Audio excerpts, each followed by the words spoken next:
Ma'am ngasi je Licypriya na koigi school agangsing koigi tambagi free education ki magi fellowship haita Licypriya Fellowship ki makhada haita tonganba school jinda koigi tamhannaba step haita kudong chaba pibagi ngasi je ma masadi yaw ngamdre adubu mayam puna unabagi thouram pangthokpani hana tamba ju yawre tamgadaw ju yawre aduga class 12 loraga mapanda medical के allied course है medical तोंगा course ma'am तम चकदबा relief camp लेबा ma'am जो यावरे यावबदो कोई ma'am पुना साम थमिनरका Sakang माइखंगनाबगी थौरमदो ngasi पांथोकजबनी अदो याम अखोइगी parents ma'am जो लापिरे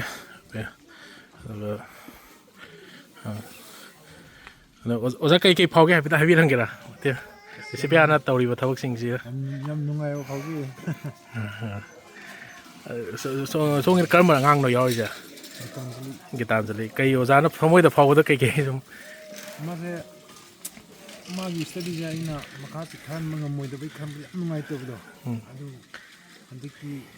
sipiana khujum sa am bi biru pise masina singin da kai tar yam nungai jo ozagi simpham na kai ai simje adum business ha ka khara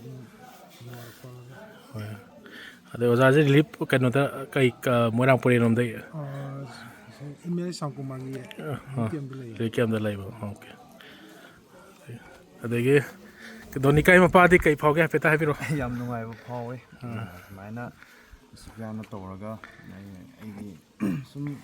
isa ji semba ngamoidra ga na khanjarambado free da tamhanba phanganbiba sum khangdi haingai le chana nungai Pune ngang kya ro nangi tamise ai angang huju ji ki ani ne ado ahum api pagan du free ore ko oh ya nungai la aduga asge rozia khoi koktuk ta khoi gi bom ko gi na bom thada bada khoi lagi mama de lagi ta ngang ju ba khut sok na kuina mayam na kaga yamna nungai gi da thodo kai ta ra adugi pabung kai ta ra kai phaubi ge pe tang hai nungai phawe le sipian san bi gum na man mating pang bi ya ngang ji khotna bi khang mating tong bi ngai le tong jaw ju ha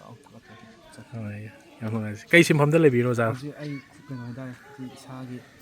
thabak masam keno ino sum kun gi keno tawはい、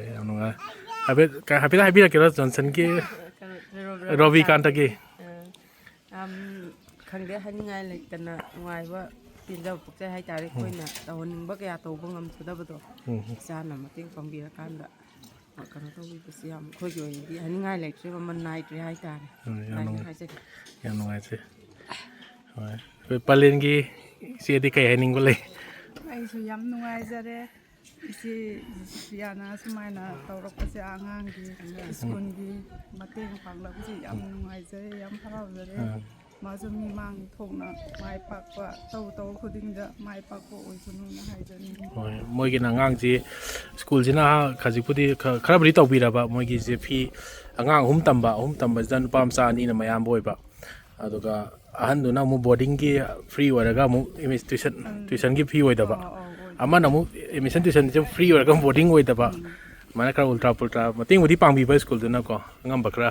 da kara koi ya to angan pim sa ma ju yaw ba ma gi yaw bo du da ma gi kano je kara haita re school na kara ana ma gi ju tong cha ba kitang pibi la ga di ya mating ani mapa ju legi tramina na aduna kano ne yam nungai jere me yam lak pi ba ta ga chari hoi yam nungai ma thola kani February da me yam puna una raga angang sing yaw draga ju ko boarding lai na gi jo ta raga nungai re yam nungai jere me yam ta ga chari